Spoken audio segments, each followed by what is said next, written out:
Welcome to today's live Facebook event. My name is Amanda Glennon and I'm from Inclusive Teaching Matters. Today we're going to be talking about using money with Numicon. I'm a licensed Numicon advocate and I work with SEN support groups all over the UK. Today I'm going to be referring mainly to the Breaking Barriers Teaching Resource Manual. This is the specific teaching manual for students who have SEN. And it really bridges from early years through to year 1, 2, 3 activities. I'm going to be referring to the money activities within the handbook and in particular the progression of money. And hopefully I'm going to share with you why I love using Numicon as a resource for inclusion and differentiation in the classroom. You'll find with using Numicon it's a very low threshold but high ceiling, so you can organise different groups around the classroom at various levels appropriate to their abilities and have a real inclusive approach to teaching. So our first activity we're going to look at is not putting some coins onto shapes and seeing what we can make, but looking at pattern and algebra, so looking at similarities and differences of coins. So our first exercise will be sorting coins. So here what we would look to do is we'd have 2 circles and we would present some coins, similar shape, different appearance. So here I've got 10 pence and 2 pence. And we'd be looking for the children to sort the coins into these 2 circles. Listening to what they're saying, what they can see. So we're seeing action, imagery, conversation, the Numicon approach in essence happening as the children are doing this activity. Once we've completed this activity, we might extend to look at a similar activity for 2 different coins. So in this case, again, similar size, different appearance, 1 pence and 5 pence. So here, we would have our 2 circles again, and we'd be looking at sorting into those 2 circles. Once we've managed these activities successfully, we might be starting with a full mix. So here, we might start with 2 circles, in which we might see 2 collections, 10 pences and 5 pences, the silver coins, and the copper coins going together. We might then ask the children to separate that again to another subset, and we might then see separation of the size, 2 pences, and we might ask if there's any other differences we could separate too. So we might end up with a subset with shiny coins and a subset with dull coins. So breaking it down, so we're really exploring the coins, how they look and feel, and the differences between them. What we're not doing at this stage is using this pretend play educational money that you might have around and about. Our children with Down syndrome struggle to generalise, and therefore it's best if we go straight to the real thing. Doesn't feel the same, doesn't look the same, it doesn't smell the same, so let's just put that to one side or in the bin and stick with the real money. I tend to go down the bank, get some big money bags, come home, stick it through the dishwasher, and then it's clean to use. From this might be then looking at which coin's the odd one out. So we might have a pile of pennies and 1 5 pence, and we're asking the children to explore within that group of coins which is the odd one out. And in this we're looking at their conversation, what they're saying, and their explanation of why they feel this coin might be the odd one out, what the differences are. So, activity 2, number names. 1p counting. So if we started giving number names to Numicon shapes, then we will be following some of the activities where we're looking at one-to-one correspondence. So we might be looking at, say, a Numicon 3 shape, and we might be counting out 3 items and making the Numicon pattern with those 3 items to reinforce there are 3 and the Numicon shape is 3. We'll be doing that with all kinds of different resources, not just Numicon pegs, but multi-link, compare bears, etc. And we can continue and extend our work on coins with the same principle. So here we just have a stack of penny coins. We can play games where we might be using our spinner to select a shape. So here we've got a 5 shape, and what we're looking to do is count out 5 1p coins to match into our 5 shape, and then we would continue doing this in different ways. We might throw a dice, get an 8 shape, find our 8 shape, and then counting our 1, 2, 3, 4, 5, 6, 7, 8. So we have 8 coins and it's the 8 shape. We're always going to remember to refer to the number line to say, okay, where is 8? It's here. Where is 5? It's here. So we're beginning to really understand size and where numbers appear within the number line. Really useful work for later, so we're not continually having to start at 0 and looking up the number line, but we get the idea of the size of a number and where it fits in correspondence with other numbers on the number line. Moving on from that, as our number ideas develop, we can start to compare different numbers. So comparing 2 numbers, it doesn't matter whether you're working between 0 and 5, or you're working to 10, or you're working to 20. But the idea that you would have your number line, your 2 numbers, like our 8 and 5 here, and we'd be looking to say which number is bigger. And we're comparing the idea that 8 is bigger than 5, and we can see that with the number shapes here. We might be looking to extend that, as I said, to 20. So whilst we'll be doing this with all kinds of different objects and generalising across all different ideas, here's our number line to 21, tabletop number line. Here we might be using this as an example to say, if we have 15 pennies, so we count out our 15 pennies onto our Numicon shape here, we have 15. And if the chocolate bar costs us 17 pence, so here on our number line is 15, our chocolate bar is 17, and we can make that with the Numicon shapes. We don't have enough pennies to cover the 17 shape, because 17 is a bigger number, and therefore we don't have enough to buy the chocolate bar. So here we're extending and generalising, comparing size of number with real life situations and how we would use that. So that activity would be comparing numbers.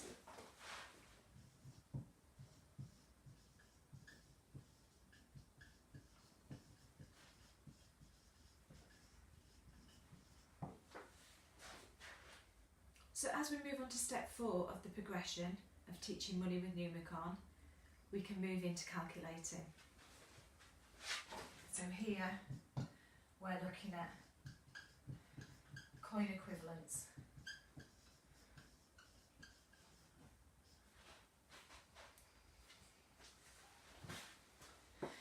So your maths work will have been looking at, talking about equivalence, what equivalence means, what's bigger, smaller, equal to. And of course we'll be starting that with objects like Play-Doh to balance out, to experiment what's the same, what do we need to do to make both the same, to make them equal. Moving on from that, we might be exploring shapes, numbers, talking about maybe our bonds of 10. So we have a 10 on this side and a 7 here, what do we need to do to make them equal? And if we add a 3, we can see we have a balance. So the whole idea of equivalence first, before we can move on to generalising that with other ideas such as coins. To start with though, our first step with coin equivalence is to look at connecting the shapes to their coins. So to start with, we have our Numicon 1, 2, 5 and 7 shape on the table.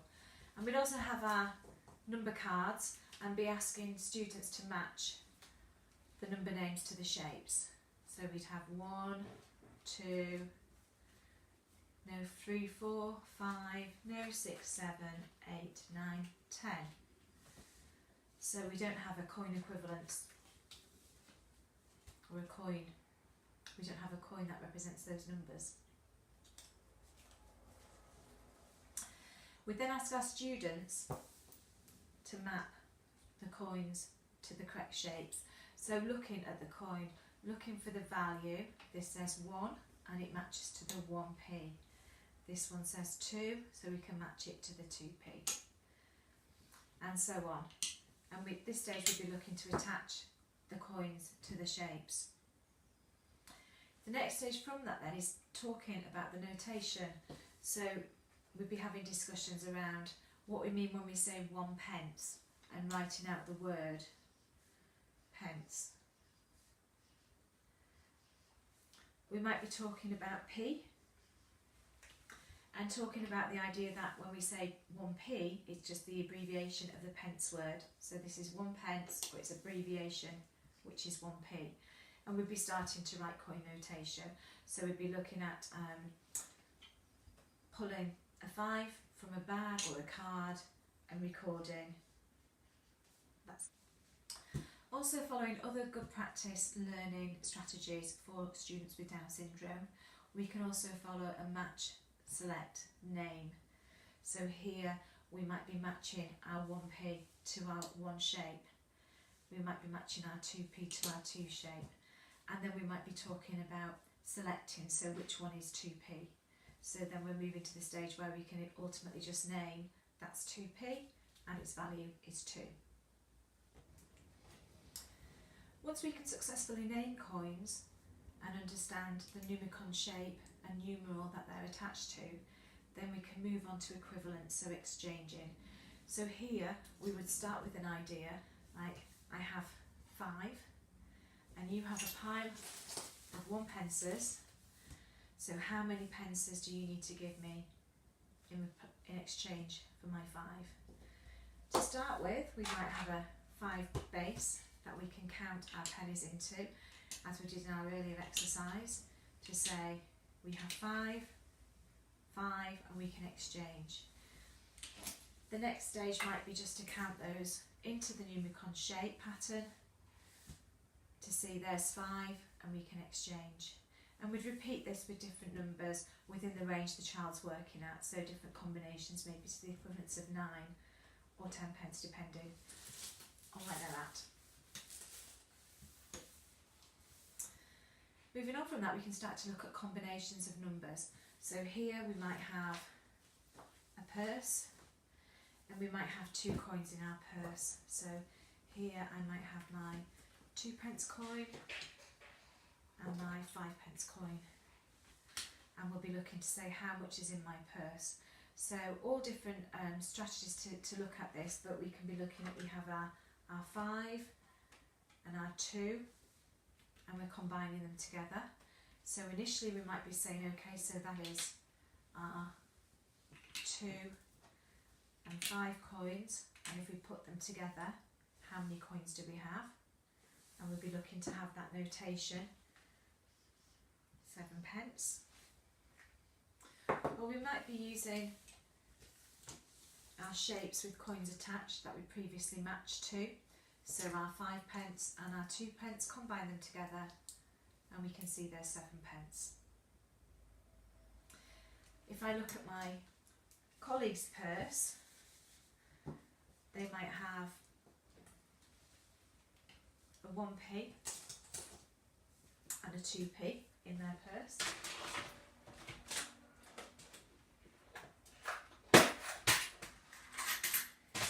So we'll be looking to see how much is here, combining these 2 amounts together.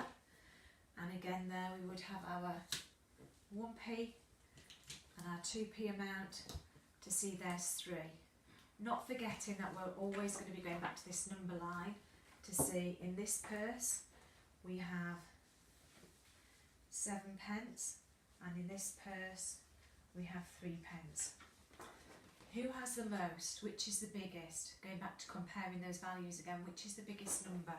So we can be looking to say 7p is more than 3p. So we can find which is the largest amount. Working on that through different combinations. And moving on from that, we can move into then activities around shopping for 2 amounts. So it may be we have 10 pence. So here's my 10 pence, obviously worth 10. I'm going to buy my bumblebee. My bumblebee has a 7p tag on it. So I might want to look at, if I have 7 pennies that I need to give for my bumblebee, how many pennies will I have left over? So again, various steps broken down to deliver that, but ultimately we'd be looking for those 3 pennies to be remaining. So I would have 3 pence left. So that would be our last stage in calculating, looking at how much change would I have. And I know from many people that I do talk to about number skills and what matters to them, typically what does matter is being able to understand when we give an amount of money in a shop, whether we're going to hold our hand out and receive change. And that's all about understanding the size of number and value of number. So are you giving a bigger number than the thing you're paying for and what's left? So these number ideas are at the root and foundation of that. The last thing with coin equivalents is looking at different combinations. So here we have our 5 pence. How many ways could we make 5 pence using different coins? And again, here we can support this by using Numicon with the money attached, or separately just with the coinage regarding the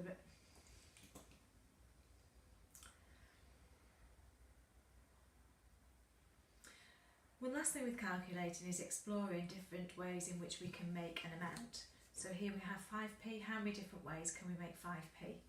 And initially we'd be starting with our coins attached to the shape. So there's 5 pennies, which we've already explored in the previous exercise, or we'd be breaking it down. So we have our 2p, 2p and 1p. And then ultimately looking at how else could we make 3p. So we can make that 3 using our 2 and our 1. So combining numbers together to get different amounts. So we'll be looking at all different possible ways in which we can make that amount. This is all small coin and how we manage larger amounts and moving into budgeting. But before we can do that, we really need to have a really strong grasp of the number system. And so our next activity takes us into the foundations of that, looking at counting in tens. So step 5, we're going to look at counting in 10p's. So your classwork should already be looking at counting in tens, the pattern of tens, what happens when we add 10. And so now we're moving on to exploring that and looking at the patterns. So first of all, I would start with an activity, maybe around my money box. So we've got lots of pennies in our money box and we want to go and buy something from the shop, so we need to see how many pennies we have, how much money we have to spend. So the first thing we would do is tip out our coins and talk about how we're going to calculate how many coins we have here. So what's our foolproof way of counting or calculating without counting? And we're looking at this stage to really build on the grouping work we'd have been doing in our maths class. So here we're looking to talk about how we'd start to group these coins into tens and how this could be a great strategy. So we just continue to group our coins into groups of 10.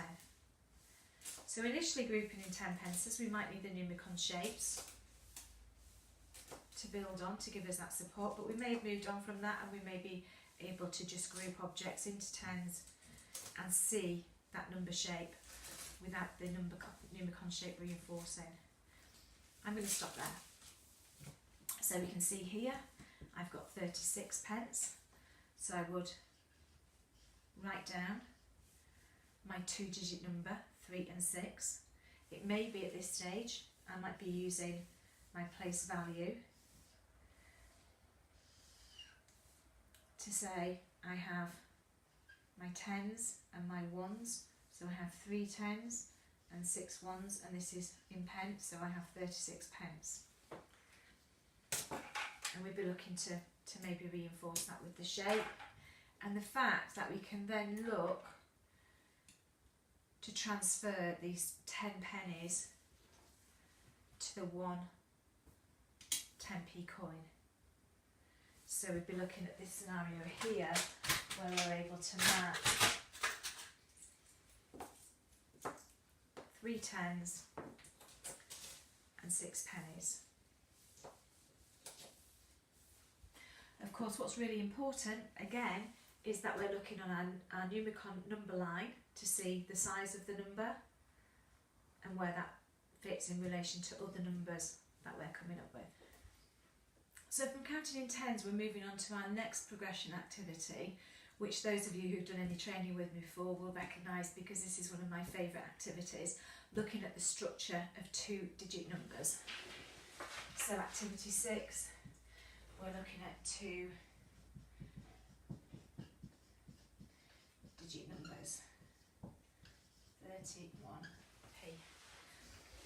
So here I'm going to be using my Numicon tens line. Size permitting, I'm probably only going to be working within this first strip to 50. Obviously you'd have the whole thing extended to 100. And I may also be using my number line. This is my number line to 100, and you can see that I've attached the coinage so we can see where the numbers fit to the coins on that number line. So one of the things I usually talk about is how children with Down syndrome and adults with Down syndrome struggle to estimate and guess number without counting. Anything beyond, simply 3 or 4 objects, without moving them into a shape, they find it very difficult without making a Numicon shape or actually counting to see how many are there.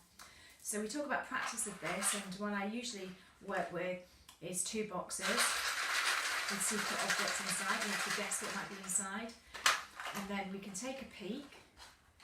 If you guess correctly, they're buttons, and we have to guess how many buttons we think are in there. And then we move on to counting them, or calculating how many without counting.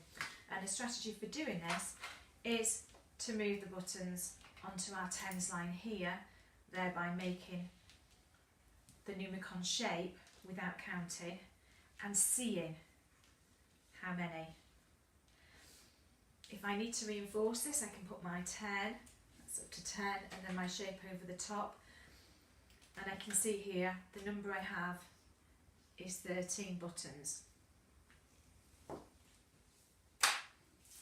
My second box I'm shaking has more in there.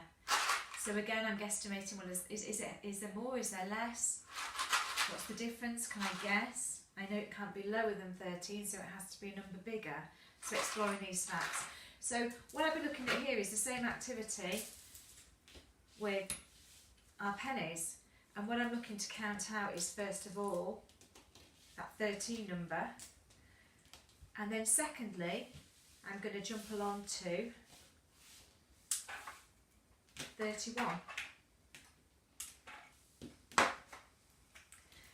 Because I think it's well researched that children and adults who have Down syndrome are very visual learners and will look at shapes, and in relation to reading and literacy they will typically look at the shape of a word, and you can see here how a number such as 13 and 31 are very similar and can be misread.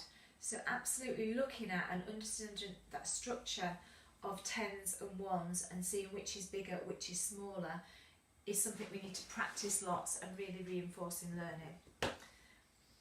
So moving on from this, we'll be creating our 31 and our 13, and then we'll be putting them into our ones and tens frame to see the shape of the number. We can see that our 31 is much bigger than our 10 and 3 ones. To move those up so you can see. So we can see those whole size of number differences. So we can very clearly see that 31 is bigger than 13.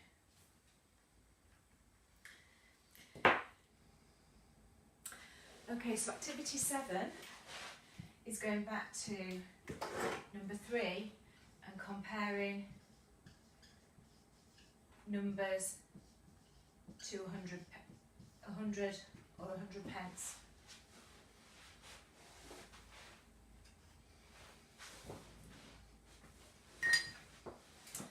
So here we'd be continuing the work we were doing earlier, just looking at our number line and comparing different numbers. So all kinds of different games. We may say Jack has 20 pence and Heidi has 10 pence. Who has the most, who has the least? And we'd be looking at the tens line, looking at our number line and comparing. So lots of practice around the classroom, extending what we did in activity 3 onto 100, 100p. Then our last stage within the breaking barriers teaching money with Numicon approach is counting in 2p's and 5p's. So what we're looking to do here is we're reinforcing multiplication facts using 2p and 5p.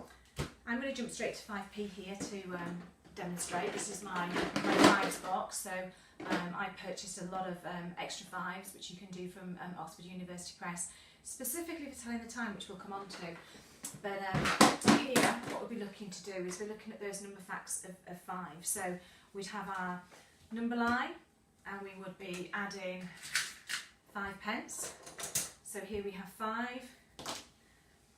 and adding it here. Now you can see on our number line, our tens line, it only goes from 0 to 10.